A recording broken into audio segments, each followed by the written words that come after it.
Hello everyone. நம்ம இன்றைக்கி ஈஸியாக மீன் குழம்பு எப்படி வைக்கிறது பார்க்க போகிறோம். அதுக்கான இன்க்ரீடியன்ஸ் எல்லாம் அது இருக்குது.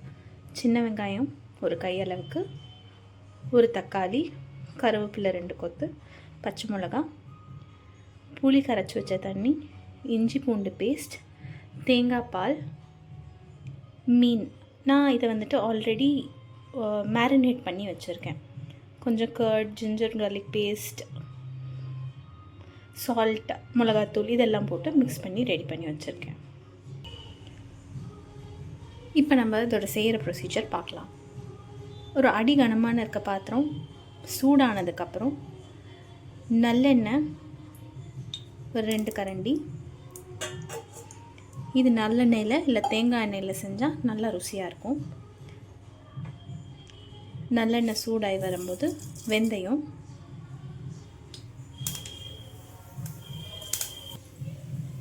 வெந்தயத்தோட அப்படியே கருவேப்பிலை போட்டு அடுத்து சின்ன வெங்காயமும் பச்சை மிளகாவும் உள்ளே போட்டு இதை நல்லா வதக்கணும்.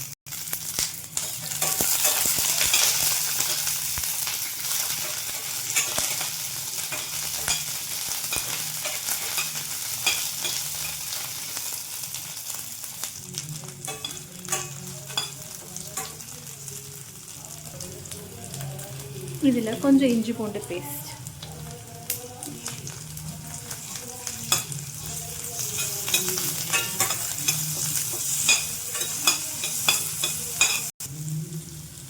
இஞ்சி பூண்டு பேஸ்ட் நல்லா வதங்கினதுக்கப்புறம் இதில் தக்காளியும் சேர்த்துக்கலாம்.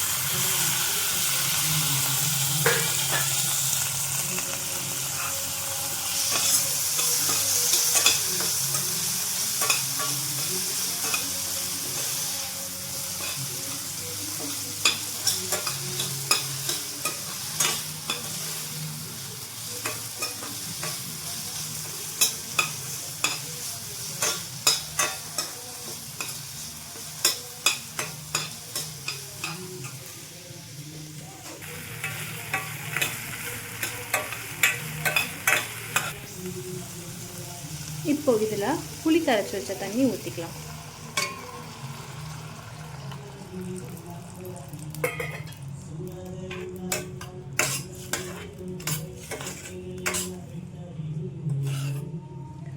நான் மீன் மேரினேட் பண்ணி வச்சதுலேயே உப்பெல்லாம் கொஞ்சம் போட்டு மேரினேட் பண்ணி வச்சதுனால நான் கடைசியில் தான் இதில் உப்பு சேர்ப்பேன். இதில் நான் 1 ஸ்பூன் மிளகாத்தூள், குழம்பு மிளகாத்தூள் சேர்த்துக்கிறேன்.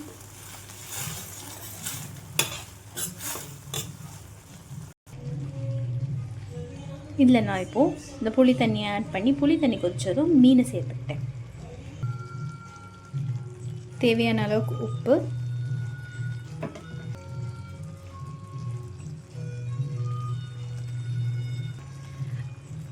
உப்பு ஆட் பண்ணதும் நான் இந்த அரைச்சி வச்ச தேங்காய் பாலை குழம்போடு சேர்த்துக்கிறேன். மீனை தேங்காய் பாலோடு சேர்த்து கொதிக்க விட போகும்போது அதோட சுவை நல்லாயிருக்கும்.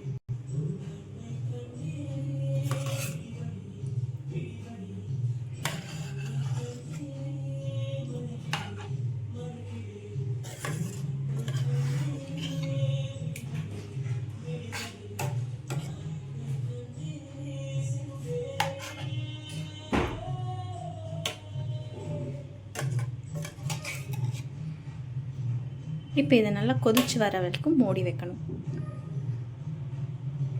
மீன் போட்டதுக்கப்புறம் மோஸ்ட்லி சிம்லேயே வச்சு கொதிக்க வைக்கிறது நல்லது. இது நல்லா கொதிச்சு வெந்து வரட்டும்.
இந்த மீன் குழம்பு கேரளா ரைஸ்ன்னு சொல்லுவாங்க, இல்லை ரெட் ரைஸ், இல்லை மட்டை ரைஸ்னு சொல்லுவாங்க.